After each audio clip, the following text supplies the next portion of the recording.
With the addition of the Spiky Ball, the optimal hero equipment combination for your Barbarian King is no longer clear-cut, and today we're going to go over everything so you know the optimal combination for your strategy. Yesterday, I unlocked the Spiky Ball. Now, I've only upgraded it to level 18 because I think that's a lot more relatable for all of you at home. It'd be really cool to have a level 27 one and show off how OP it is, but most of you would not be able to get it to level 27 anyway. So I'm going to leave it at level 18 so it's a bit more relatable. And in this exercise here, going to compare the Rage Vial and the Spiky Ball. So there you go, Spiky Ball goes off. And I want you to note the damage it did to the Expo Bomb Tower and Gold Storage in the compartment to the bottom left here. The Spiky Ball doesn't do a lot of damage in the compartment it's in, like the Rage Vial does, but it does do damage beyond the compartment. Now, hopefully the King can get rid of the Monolith, and he doesn't. Now, the King, in positions like this, he needs to take down the whole compartment, whether he's funneling the Root Riders, whether he's funneling for a Queen Charge, whatever it is, he needed to get the Monolith down, so it does look like a fail there. And now we're coming in with the Rage Vial. Have a look, you can see the damage difference already. So the King's coming in here, gets rid of that Mortar first hit, already onto the Monolith, does go to Phoenix, but he is going to get the Monolith down. So on paper, this does look more successful, but we need to remember, right? We did hit the Expo Bomb Tower and Gold Storage in the next compartment. That is 7.5k extra damage. So in terms of value, the Rage Vial gets more, but in terms of pure damage output, the Spiky Ball gets more. We're going to add two extra variables here, the Defensive King and the Tornado. So the Rage Vial does excellently versus the Defensive King, but it does really poorly against the Tornado. It can't do anything if you don't get it to hit, whereas obviously the Spiky Ball, doesn't matter if the King's in a nado or not, the Spiky Ball will not, will always get its shot off. Despite all of that, the Rage Vial still gets good value there. Let's have a look at the Spiky Ball here. Did I say Spiky Ball gets good value? I meant the Rage Vial gets good value in the last one. Let's have a look at the Spiky Ball here. So it does amazing damage to the buildings, but gets stuck on the King. Look at this. Without the Rage Vial, can't really fight one-on-one on defensive heroes, particularly the King with all that hit points. Gauntlet kind of gets wasted. The Tornado's not going to do much to stop the Spiky Ball, but the King is a hard counter. So far more defenses up here. Yet again, the total damage output is probably similar, but the value easily goes to the Gauntlet. But what about an army where we want the total damage to be higher?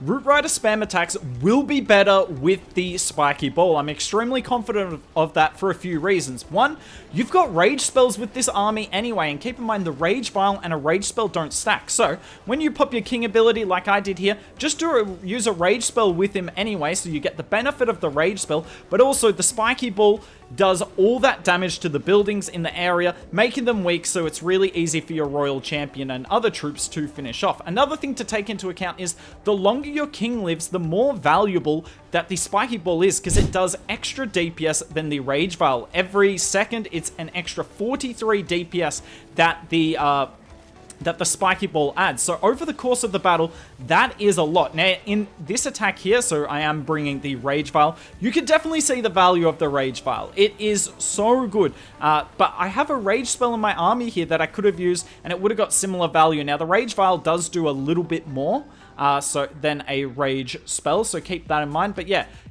for Root Rider spam attacks, I think it's pretty clear. The Spiky Ball is better. Before we get into some pro attacks, I wanted to show you the Spiky Ball here, but with a different hero equipment combination that's insane. Have a look at the Eagle Artillery here. My King will not hit the Eagle at all, but with a max Spiky Ball and a max Earthquake Boots, which I know most of you don't have, but I just wanted to show you the potential. With max both of them, you can take down any building in the game except for the Town Hall, and I guess storages as well, because the Earthquake doesn't work on them. But yeah, insane value there, right? So you're going to see a similar thing here. This time we're coming in for the Town Hall, yet again running the Earthquake Boots and the Spiky Ball. And have a look. Pop the King ability here. Yeah, we don't have a Gauntlet, but we've got the Phoenix anyway, and that is crazy value.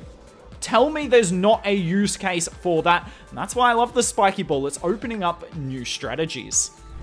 Speaking of new strategies, not that this is a new strategy, but it is a new way of using this strategy. I really wanted to show you this here. So this is TK. He does do Sui Lalo. Don't worry, you don't have to do Sui Lalo to be able to use this trick here, but just showing you the power of the Spiky Ball. Now, admittedly, he does have a max one, but it wouldn't have mattered if he had a level 18 one here. It would have only made one little bit of difference. So we got the Sui coming in on the top side. Now, we've seen that the Spiky Ball really struggles against defensive kings. So you're going to see he's going to hang on to his king ability here. So the king comes up to fight the defensive king, but we're going to pop the queen ability. She kind of needed to go off anyway, but we're trying to save this Spiky Ball for as late as possible.